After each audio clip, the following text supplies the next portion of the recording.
University of California is looking at $500 million in additional costs in March alone. And with every source of funding called into question, colleges across the country face difficult choices. Joining me now is the president of the University of California system, Janet Napolitano. It's great to have you here. Welcome. Thank you. And is this supposed to be your swan song? Are you retiring this year still?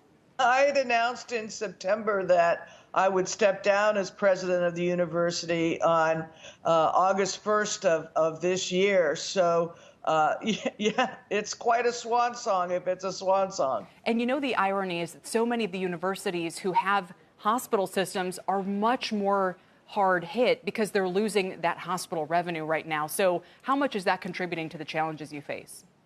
Well, you noted that for the month of March alone, we were down about $600 million, and that was split almost 50-50 between lost revenue at the hospitals and having to give housing and dining refunds to our students as we converted the campuses to online learning environments. And so we're waiting for the April numbers, but they'll be larger. You've written a letter to the government of California basically saying, please don't take our revenue away because you guys need it, you know, for other sources right now. I mean, obviously the need is great from all corners of the economy. Do you think you might seriously lose some aspect of that funding, and what would happen if so? Well, so we're planning to a number of different scenarios. I don't think we'll really know until the late summer, early fall, when July tax returns are in, what the California state budget will look like.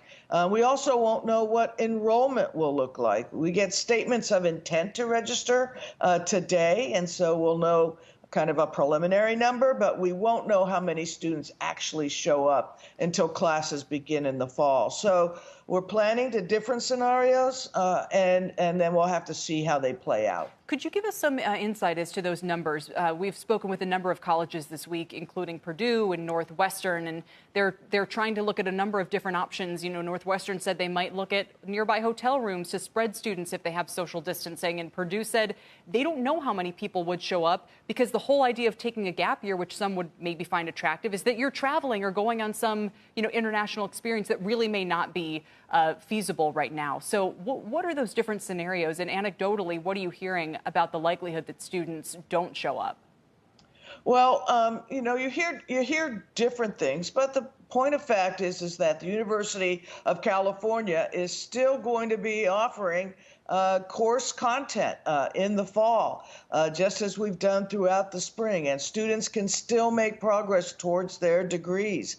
So as they decide and make their own choices, the university is going to remain open for them.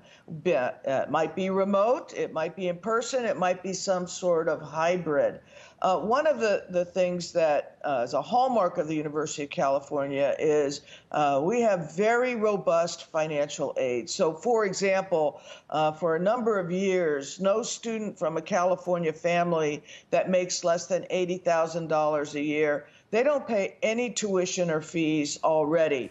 And we have indicated that we are willing, able, and prepared to go back and revisit every student's financial aid package given changed circumstances in their own families. Wow. So in other words, trying to give more aid if they need it now, but maybe didn't think they'd need it before. So do you think you're going to have students on campus in the fall, and when's the deadline to make that decision? So we have 10 campuses, 9 of which take undergraduates. And they each are doing their own planning now. I think they will all have to meet minimum safety standards to reopen. If they're going to reopen at all, they'll need to have a testing plan, a contact tracing plan, a quarantine plan, things of that sort. As they make those decisions, they'll be announced. We have 2 of the 9 are on semesters, so they begin earlier in the academic year. They'll begin classes in August, early September. The other campuses begin later in September. And so the students will be informed well in advance of what the campus is going to offer as they make their decisions of whether or not to actually enroll. Yeah, but I imagine that going back to the university system overall, if you're potentially going to see a drop in foreign students and maybe some of those summer classes, I mean, those are huge revenue sources. Those were typically the people paying full freight.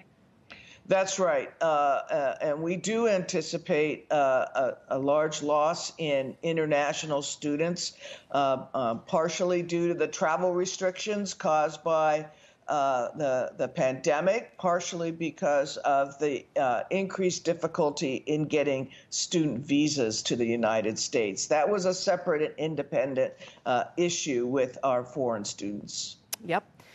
Blows, like we said, on a number of fronts with some big key decisions still to be made. Janet Napolitano, please keep us posted, and thanks for talking about what you're working on or working towards. We appreciate it.